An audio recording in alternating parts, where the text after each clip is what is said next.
All right, my big brother, Mr. Cuban Link, back in the house. Hopefully, this interview is not as controversial as the last and doesn't get us into a bunch of trouble.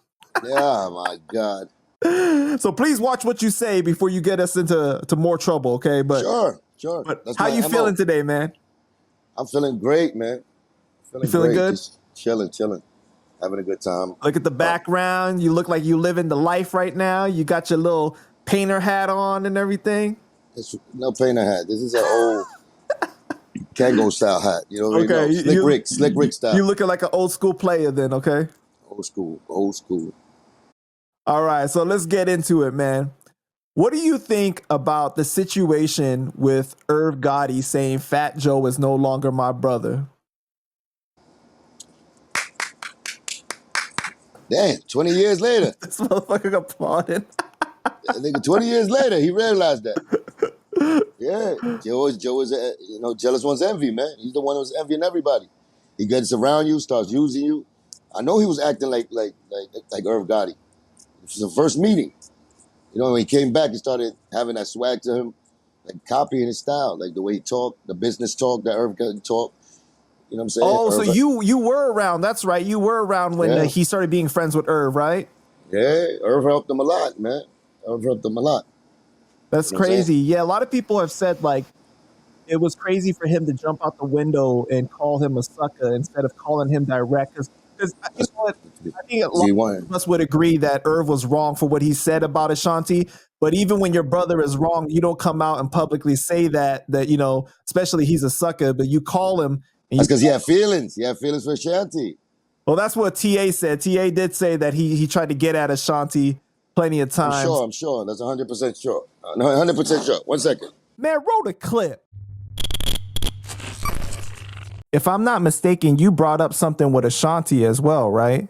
Yeah, he was scheming on Ashanti. He was texting Ashanti. He was trying to smash Ashanti. He's a sucker because, you know, Irv Gotti looked out for him. Irv Gotti gave him What's Love and, you know, put a lot of money in his pocket. And What's Love is one of his biggest songs to this day. Still on his show. And, you know, when that part come on, the Ashanti part, and they drop the music, all the girls, even dudes, be singing that part, and it sounds like rock music.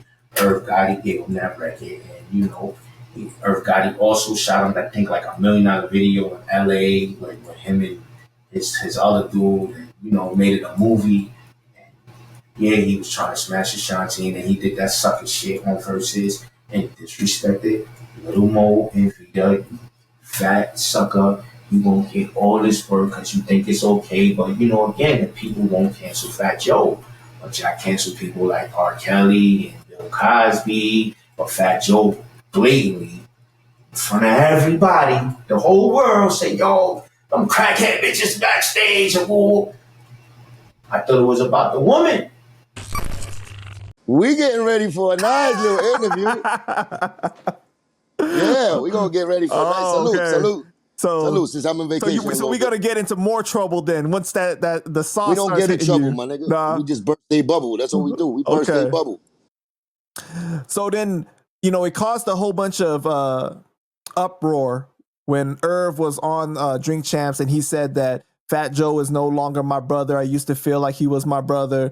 And respect on him. He did it right on in his own, like in Joe's territory. Right. I say Drink Champs is, you know, Joe's part of owner, so and I Nori looked real uncomfortable. He looked real uncomfortable. Oh, Nori started acting like a little fucking puppy, trying to fix up the situation. No, he didn't mean it like that.